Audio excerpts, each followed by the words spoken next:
friends, welcome to Melha Infinity. இன்றைக்கி நம்ம சேனலில் க்ரன்ச்சி பன்னீர் ஃப்ரைஸ் தான் பார்க்க போகிறோம். இந்த ஸ்டைலில் க்ரன்ச்சி பன்னீர் ஃப்ரை செய்யும்போது நம்ம கொஞ்சமான ஆயிலில் ஷாலோ ஃப்ரை தான் பண்ண போகிறோம். ஆனால் இது ரொம்பவே க்ரன்ச்சியாக அந்த பன்னீரோட டேஸ்ட் என்ஹான்ஸ் பண்ணி கொடுக்கும். நம்ம புலாவில், பிரியாணி, கிரேவிலெலாம் பன்னீர் இந்த மாதிரி ஃப்ரை பண்ணிவிட்டு போட்டால் பன்னீரோட டேஸ்ட் அதிகமாக இருக்கும். ஸோ ஃபஸ்ட்டு இப்படி தின் ஸ்லைஸாக நம்ம கட் பண்ணிக்கலாம், ஃப்ரெஞ்ச் ஃப்ரைஸ்லாம் பண்ணுற மாதிரி. நாங்கள் இன்றைக்கி 200 கிராம் நந்தினி பன்னீர் எடுத்திருக்கோம். ஃபஸ்ட்டு ஒரு பவுலில் போட்டுக்கலாம். லெமன் ட்ராப்ஸ் கொஞ்சம் ஆட் பண்ணிக்கலாம். இது ஸ்டார்டிங்லேயே நம்ம பன்னீர் கூட ஆட் பண்ணும்போது தான் அந்த மசாலாலாம் ஈவனாக கொட்டாகும். ஸோ லெமன் ட்ராப்ஸ் கொஞ்சம் ஆட் பண்ணிவிட்டு இப்படி ஜென்டலாக மிக்ஸ் பண்ணிக்கலாம். Chilli powder 1 table spoon.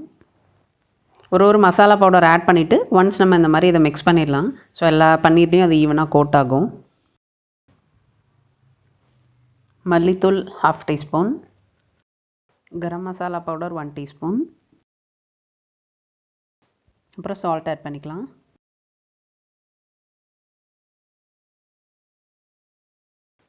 Pepper 1/4 teaspoon add பண்ணிக்கலாம். நம்ம இதில் பட்டை ஆட் பண்ணுறோம். பட்டையோட ஃப்ளேவர் இதில் ஆட் பண்ணும்போது ஒரு மாதிரி டிஃப்ரெண்ட்டாக நல்லாயிருக்கும். நீங்கள் பட்டை பவுடராக்கியும் போடலாம், அந்த மாதிரி இல்லாட்டி கிரேட் பண்ணியும் போட்டுக்கலாம். ஒரு டைம் நம்ம இந்த மாதிரி இடையில மிக்ஸ் பண்ணிக்கலாம். கடலை மாவு 1 டேபிள் ஸ்பூன். அரிசி மாவு 1/2 டேபிள் ஸ்பூன். ரெண்டுத்தையும் இன்னொரு டைம் மிக்ஸ் பண்ணிவிட்டு மைதா 1/2 டேபிள் ஸ்பூன். இந்த மசாலா பவுடர் நம்ம இந்த கடலை மாவு, மைதா, அரிசி மாவுலாம் ஆட் பண்ணிவிட்டு ஒன்ஸ் மிக்ஸ் பண்ணிக்கலாம். மிக்ஸ் பண்ணும்போது கொஞ்சம் ட்ரையாக இருந்துச்சுன்னா ஒரு ஸ்பூன் கிட்ட நம்ம தண்ணி ஆட் பண்ணிக்கலாம், எல்லாம் கோட் ஆகிறதுக்காக. ஒரு பேனில் ஆயில் ஆட் பண்ணிக்கலாம். நம்ம இன்றைக்கி கொஞ்சமாக தான் ஷாலோ ஃப்ரை பண்ண போகிறோம்.